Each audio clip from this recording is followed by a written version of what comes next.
Assalamualaikum warahmatullahi wabarakatuh. Mari kita pelajari kompetensi dasar perbaikan mekanisme kepala silinder. Bagaimana cara kita pemeriksaan kepala silinder dan bagaimana kita memeriksa komponen camsetnya sesuai dengan SOP. Oke, kemudian kita belajar mengukur pengukuran keratan kepala silinder menggunakan mistar baja. Jadi langkah yang pertama adalah harus pengukuran keratan silinder harus sesuai dengan SOP-nya. Jadi mulai yang pertama kita ambil dari garis A bagian atas,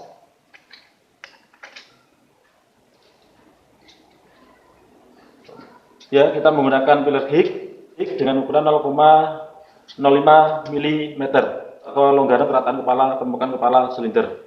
Jadi dari A, sudut A, terus yang kedua di sudut B, terus bagian kiri, bagian kanan, bagian tengah. Juga kita bisa melaksanakan pemeriksaan bagian pojok atas ke bawah, dan kemudian kita lanjutkan ke bagian atas, kanan ke bawah. Nah, ini adalah pemeriksaan pada permukaan kepala silinder. Mengapa demikian kita periksa? Karena kepala silinder ini benar-benar harus rata dan tidak boleh terjadi kebengkokan atau kemoletan yang disebabkan oleh overheating. Karena apa? Karena sistem pendingin pada sistem aliran engine, sistem pendinginnya tidak berjalan dengan normal, yang bisa menyebabkan kepala silinder ini atau head silinder ini bisa menjadi molet. Karena kalau bila mana ini terjadi kemoletan, bisa menyebabkan bocornya kompresi. Oke, selain permukaan kepala silinder ini yang kita periksa, kita juga bisa memeriksa pada lubang permukaan manifold buang dan manifold hisap. Jadi kita juga memeriksa menggunakan alat ukur mistar baja sesuai dengan spesifikasinya. Kerataannya harus benar-benar rata. Ada 3 ya, secara silang. Kerataannya kita lihat. Nah, kita tetap menggunakan spesifikasi 0,05 mm. Ya, kita sudah mengukur pemeriksaan kepala silinder menggunakan mistar baja. Kita juga harus memeriksa secara visual bagaimana kondisi dari ruang pembakaran ini, ya, yang ada pada permukaan kepala silinder ini. Kemungkinan terjadi keausan, keretaan, dan mungkin adanya karbon yang menumpuk di ruang pembakaran.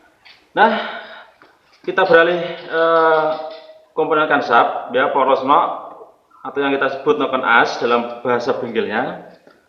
Ini juga berpengaruh pada pergerakan mekanisme katup. Kita harus mengukur dengan spesifikasi 0,06 dengan dial indikator. Oke, sebelum pemeriksaan atau pengukuran kansap ini, kita harus mengkalibrasi dial. Sejajar dengan jarum menunjukkan angka 0. Nah, kalau sudah kita kalibrasi, kita akan mendapatkan nilai yang optimal. Kita harus mengetahui tonjolan yang paling atas. Ya, tujuannya adalah untuk memutar satu putaran kansap. Ya, 360 derajat. Ya, kita putar 360 derajat.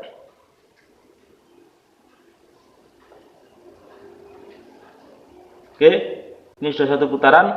Berarti kita lihat jarum yang besar menunjukkan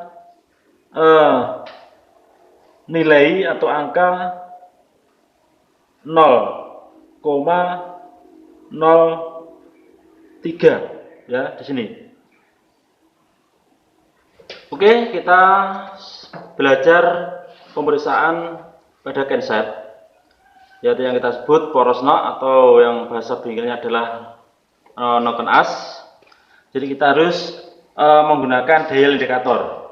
Ya, ini adalah alat ukur dial indikator untuk mengetahui kebengkokan daripada can ini. Nah, spesifikasinya adalah 0,06 mm. Ya, kita menggunakan dial. Jadi langkah yang pertama, ya, yang kita lakukan ada beberapa pemeriksaan atau pengukuran. Yang pertama adalah kebengkokannya, dan yang kedua kita periksa adalah pada kem jolannya, ya, tonjolan katup hisap dan katup buang. Jadi yang pertama kita harus kalian harus ketahui, kita harus mengkalibrasi alat ukur ini, dial indikator.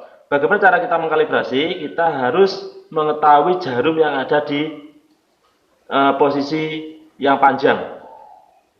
Ya, kita arahkan ke posisi yang 0. Oke.